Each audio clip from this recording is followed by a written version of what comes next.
Hey everybody, this is Shane from Shane's Books and Review. Today we're going to be talking about Swan, a book that was wrote by Robert McCammon. This book was released quite some time ago, but whenever it comes to post-apocalyptic nuclear war, it's one of my favorites. This book was awarded the Bram Stoker Award for horror, and compared to books and novels and horror stories that are out currently, some people may complain that it feels long and drawn out.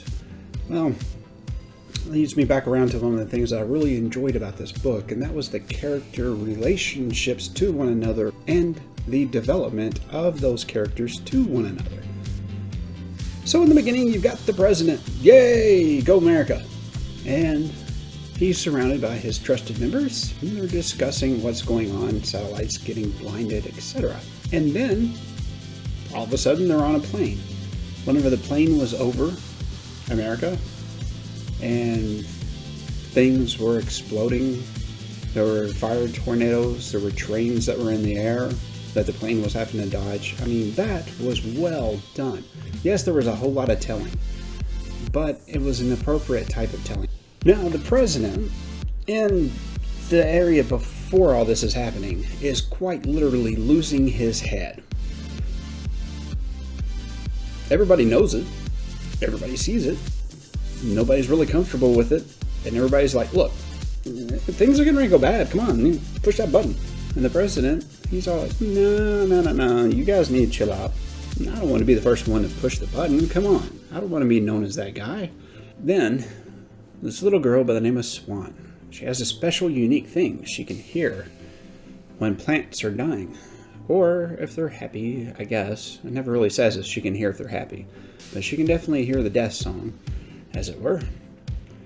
And she can bring things to life whenever it comes to plants. She has a very special talent. Even in today's world, it would be considered a very special talent beyond that of a green thumb. Then there's Josh. Oh, I love some Josh. Josh is awesome. Many reasons why I like Josh. He's got a good heart about him. He's got a good head on his shoulders. He might not be a speeding train whenever it comes to the thought process of the average human being, but his head is in the right place, and his heart certainly is. That's for sure. And then you got Sister Crete. And she goes through a remarkable transformation through this book, you know? It's amazing that she starts out as just a crazy bag lady, and she ends up by the end of the book being one of the strongest characters, one of the most reliable and dependable characters in the whole thing. Let's move over to some other people. Then you got Rowan, which he's kind of a neutral character that goes bad. In the beginning he's neutral, and then he's just, by the end of the book, you're ready to beat him with a baseball bat. But he just wanted to be accepted. He just wanted to have that father figure. Then he realized he was the father figure, and he was only going to get what he wanted by force. It was really not the right way of going about it. So that poor kid didn't get enough love and turned bad. Not the case with all, but it was with him. And then you got Jimbo.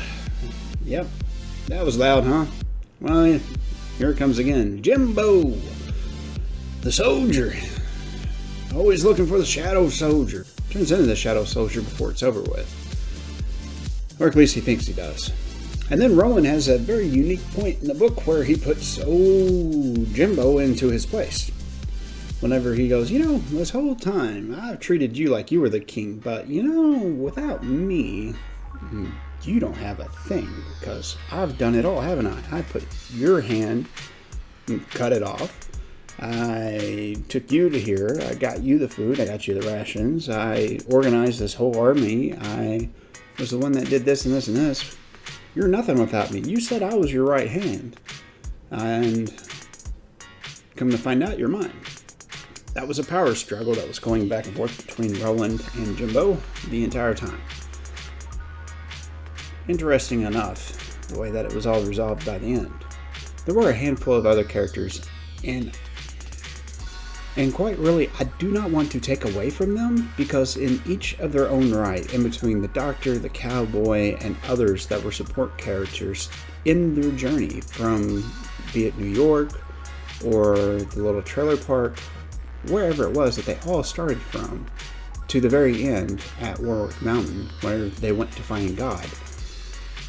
All these other support characters that I'm not mentioning, they were very well wrote too. They had their own personalities. They weren't just cannon fodder that nobody put any attention to or any detail to.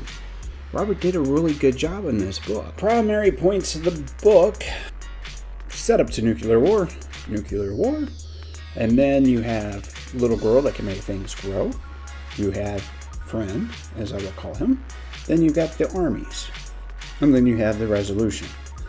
You've got nuclear Armageddon, as it were, that was triggered by, the man with the scarlet eye, that gets known as the friend later on. It's no friend at all. Rather, he's the big baddie, and he's the one that's really the primary mover of mankind in trying to get them to do everything that they know they're not supposed to do and influencing them to destroy themselves. Because, in his own words, war is a good thing. It helps get rid of the weak. It's a bit of a paraphrase, but it is what it is. So you had nuclear war. The bombs have been dropped because of friend. Now, between here and there, that's where all that character development happens, and that's where some people might think it was slow, but not quite really. Because without one thing, other things might not make sense in this book. Like if you left out the traveling salesman, the truck wouldn't really be there.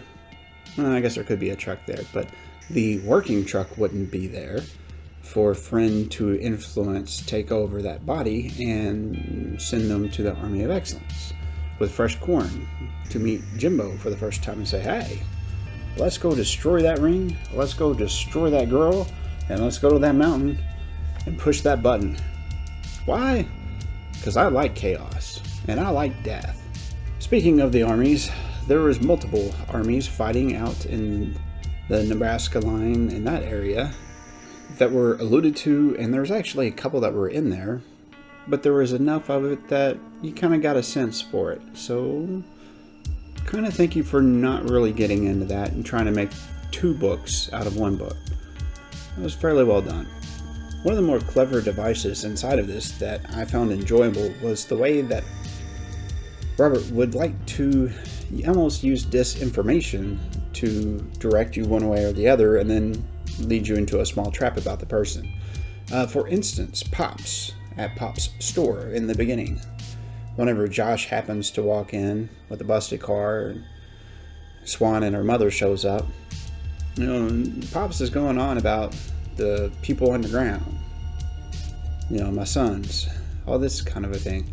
And Josh is, well, he's lost his mind. Then things kind of fall together because of the missile silos that were really close by. All of a sudden, all these things made sense. There's multiple times in the book that this happened, which was kind of neat. It was a good device. Towards the end of the book, where the army was falling apart because of, no food, and nowhere to sack, bad planning, etc., you have the last fight between Roland and Jimbo, and also everything that was happening in the mine shaft going down to where the computer was. Everything kind of resolved itself all at once, really, and sometimes in a book that works, sometimes it doesn't. And this one kind of worked. I expected, with as long as the book was, for there to be a much longer resolution. But I'm kind of glad that it happened the way that it did. It was a strong ending. It wasn't like I was left wanting anything more. Realistically speaking, it was good and true and honest to what had been wrote before it, so it worked really, really well for me. Although I would like to know what your opinions are, and as always, trying to start a dialogue, so you know what, down there, leave me some information. I'd love to respond to it. Some of the more memorable moments in the book, my personal favorite was the night that Swan spent outside after she found the coin purse. Satchel, coin purse, a small leather item that held withered items inside that were corn seeds, where she spent the entire evening finishing out what other person had started before her by planting the whole row of corn seeds so that hopefully there could be some corn for everybody. The dynamic of her just losing herself completely to it, putting everything that she had into it, while she was just being protected by Mule. It was something that was quite special. Other items of interest. You've got Sister. Now, Sister, she's an interesting character.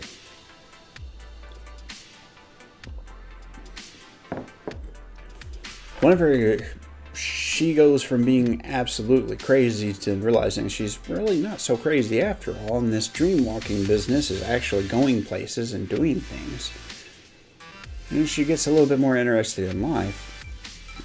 That was cool. Watching her transform throughout the pages of that book was really cool, because typically you don't get a whole lot of one person starting out as a type of an individual and then by the end of the book being the same core but different. Then there was that point where Roland got a lightning bolt shot at his head. That was kind of a good moment for me. As you can tell, yes, that was a smug smile. And there's a reason for that. This is a very enjoyable read.